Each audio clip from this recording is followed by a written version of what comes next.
આનંદના સમાચાર એ છે કે આપણા બે વિશિષ્ટ ગ્રંથો જેને યુનેસ્કોએ વર્લ્ડ મેમરી ઓફ રજિસ્ટરમાં સ્થાન આપ્યું છે, હેરિટેજમાં એને સમાવેશ કર્યો છે.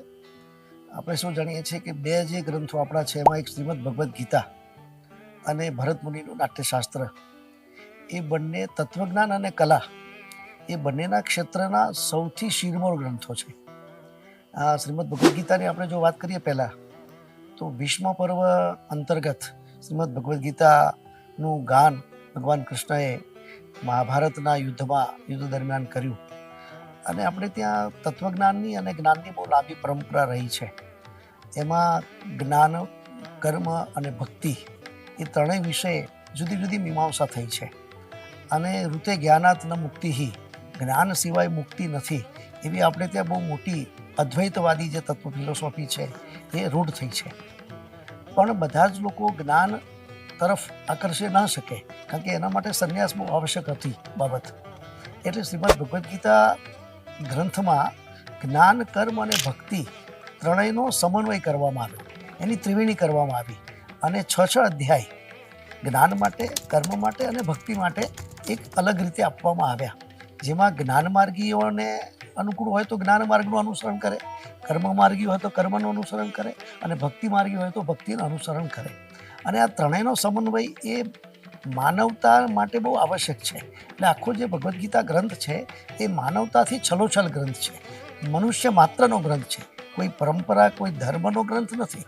એટલે એની વિશેષતા એ અર્થમાં છે કે જે જીવાત્મા છે એ જીવાત્માનું પરમાત્મા સાથે કેવી રીતે મિલન થઈ શકે, અને સાથે સાથે જે જીવાતું જીવન છે એ જીવાતા જીવનમાં જે કર્મની વિશેષતા છે, મહત્તા છે, જે અત્યારે નૈષ્કર્મને આપણને જોવા મળે છે, એવા સમયમાં આપણને ભગવદ્ ગીતા કર્મનો જે સિદ્ધાંત સમજાવીને આપણને બેઠા કરે છે કે નિયતમ કુરુ કર્મ, તારે કર્મ તો કરવું જ પડે.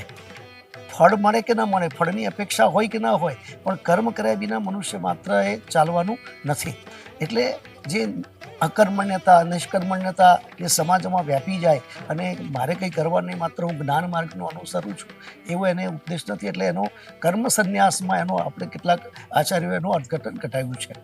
એના જે અધ્યાયો છે, 18 અધ્યાયમાં 700 શ્લોકની જે ગીતા છે એમાં અર્જુન અને ભગવાન કૃષ્ણનો સંવાદ છે, અને જિજ્ઞાસા, પ્રશ્ન એનું સમાધાન છે. એટલે એક જુદી રીતે લખાયેલો ગ્રંથ છે. એક શિષ્યને જિજ્ઞાસા થાય અને જિજ્ઞાસાનું ભગવાન કૃષ્ણ સમાધાન કરતા કરતા જાય, અને કૃષ્ણને પોતાના ધર્મ માટે, યુદ્ધ માટે તૈયાર કરવામાં આવે કે ક્ષાત્રનો ધર્મ છે યુદ્ધ કરવાનો, અને આતતાઈઓ જે છે એ આતતાઈઓનો સંહાર કરવાનો, જેથી સમાજમાં એક પ્રકારની સમાનતા, સમરસતા વ્યાપી રહે. એ માટે ભગવદ્ ગીતા ગ્રંથનું મોટું મહત્ત્વ છે. જુદી જુદી રીતે ભગવદ્ ગીતાને બધા આપણા આચાર્યોએ મૂલ્યો છે. એમાં ગાંધીજી હોય, વિનોબા ભાવે હોય, કે ગીતા રહસ્ય તિલક હોય, કે પછી બીજા ઘણા આદિ શંકરાચાર્ય હોય, કે રામાનુજાચાર્ય હોય, એમણે તત્વજ્ઞાનપરક રીતે, કર્મ રીતે અને ભક્તિ રૂપે એને જુદી જુદી રીતે મૂલવવામાં આવ્યો છે. પણ ગીતાનું સૌથી મહત્ત્વનું અંગ એ છે એ માનવતાથી ભરેલો છે. માનવ હ્યુમન બિંગ, અને માનવતા માટે આપણે શું કરી શકાય એ વસ્તુ એમાં બતાવવામાં આવી છે.